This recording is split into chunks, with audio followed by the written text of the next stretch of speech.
Welcome to Office 24by7. In today's video, we'll learn how to configure APIs and how to use the API node inside automations to trigger actions automatically at the record level.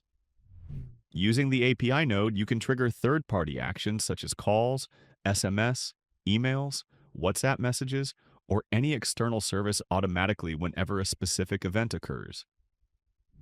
Let's walk through a practical example. We're going to automatically trigger a call as soon as a lead record is created without waiting for an agent to manually click the call button. Normally, agents initiate calls manually from the lead record, but with automations and APIs, you can make this process completely automatic, so the call is triggered instantly when the lead is created. For this use case, we'll be using the Click to Call API. This can be an Office 24by7 API or a third-party API, depending on your business requirement. In this example, we're using Office 24by7's own Click to Call API. To configure an API, go to the Integration section and click on Office 24by7 APIs. Then click Add API. This opens the API configuration overlay. Here, you'll start by providing an API label name so it's easy to identify later, followed by a description that clearly explains the purpose of the API. Next, you need to select the API type. You can choose between Normal API and Integration API. A normal API is typically used for internal or Office 24by7 APIs, while an Integration API is used when you're connecting to third-party systems. After that, you need to choose the request method. Get is generally used to fetch data, Post is used to create or trigger an action, Put is used to update an entire record, and Patch is used to update specific fields. Since we need to initiate a call by sending data to the system, we select Post. Next comes the URL, which is the API endpoint provided either by Office 24by7 or by a third-party service. Then you choose the payload type. You can select raw data or form data. Raw data is typically used when the API expects a JSON payload, while form data is used when the API expects key-value pairs. I've already configured an API, so let's take a look at that. The API name is Initiate a Call on Record, and the description clearly states its purpose, which is to auto-trigger a call when a record is created in the leads object. I've selected Normal API because we're using Office 24by7's internal Click-to-Call API. I've chosen Post because we are sending data to the system to initiate an action, not just retrieve information. This is the API endpoint URL, and I've selected Form Data as the payload type because this API requires parameters in key-value format. In the Payload section, I've entered all the required key-value pairs. First is the API key provided for authentication, which I've entered here. Next is the agent login ID, which determines from which agent account the call should be placed. Then we have the service number, also known as the DID or virtual number, which is the number from which the call will be initiated. To ensure the call is placed to the lead's phone number dynamically, I've passed the mobile number using hash symbols, for example, hash mobile number hash. This allows the system to fetch the phone number directly from the lead record at runtime. I've also passed the lead ID as a reference ID so that, through the webhook, the system can map the call details back to the same lead record and update its history accurately. The final parameter is the format, and I've selected JSON. This ensures the API response is returned in a structured format that is easy for the automation engine to read, interpret, and route, based on success or failure conditions. Once all this is configured, you'll be able to see the response clearly indicating success or failure. Once verified, click on the Submit button. The API is now created and will appear in the table where you can see all APIs configured in Office 24by7.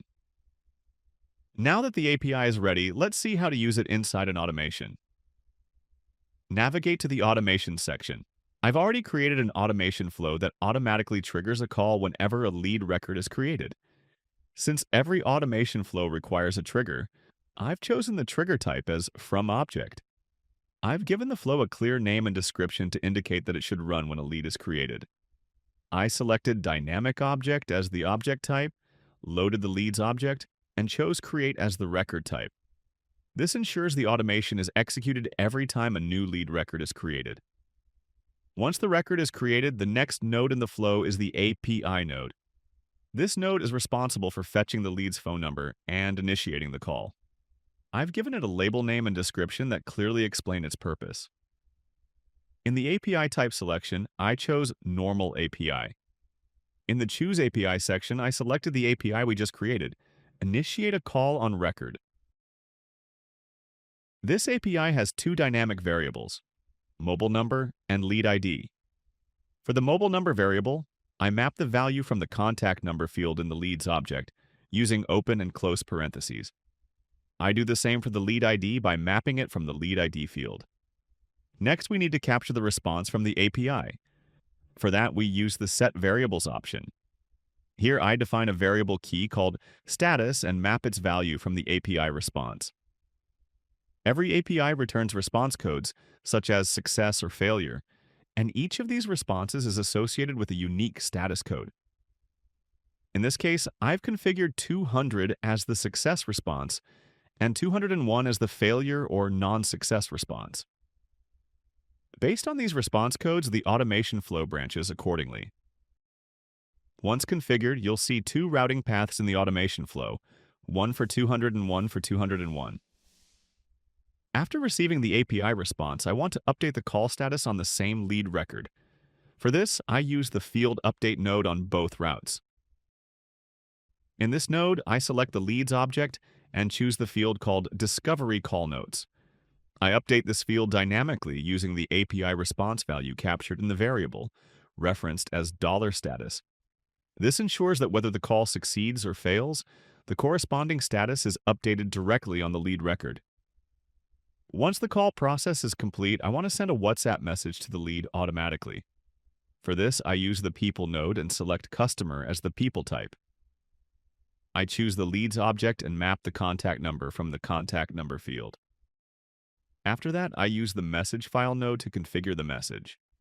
I select WhatsApp as the message type and choose a predefined WhatsApp template that I've already configured. This template includes a variable for the first name, so the message is personalized for each lead. The automation flow then ends with the End node. Now let's see this in action. I'll go to the Leads panel and create a new lead record.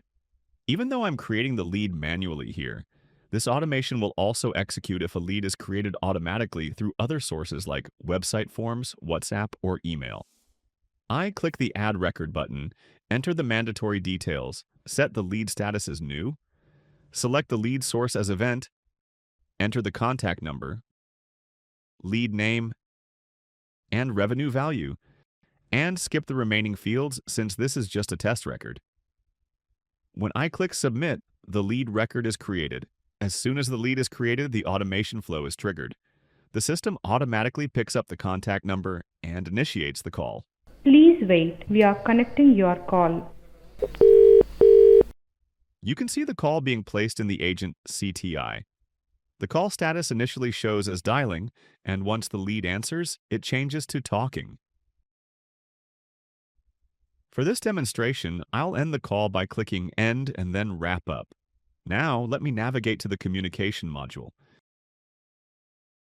You'll notice that the same lead appears here as a new record since the call has been placed.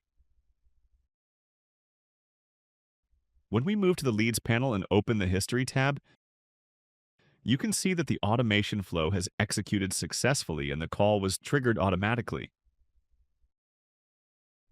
Under the Details tab, you'll also notice that the Discovery Call Notes field has been updated to Success. To verify the WhatsApp message, I navigate to the WhatsApp module where I can see the message that was sent automatically as part of the automation. You can view the call details in the Click to Call object within the Communication module and the WhatsApp message details in the WhatsApp module. The API node can be used in many other automation scenarios as well. You can use it to send SMS through third-party gateways, trigger emails via external email services, push lead data to external CRMs or ERPs, update ticketing or support systems, trigger payment or verification APIs, or sync data with analytics and AI tools.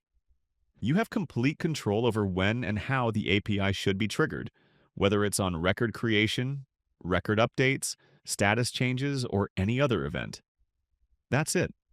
This is how you can configure APIs in Office 24 by 7 and use the API node in automations to trigger powerful actions automatically, exactly when you need them. Thanks for watching.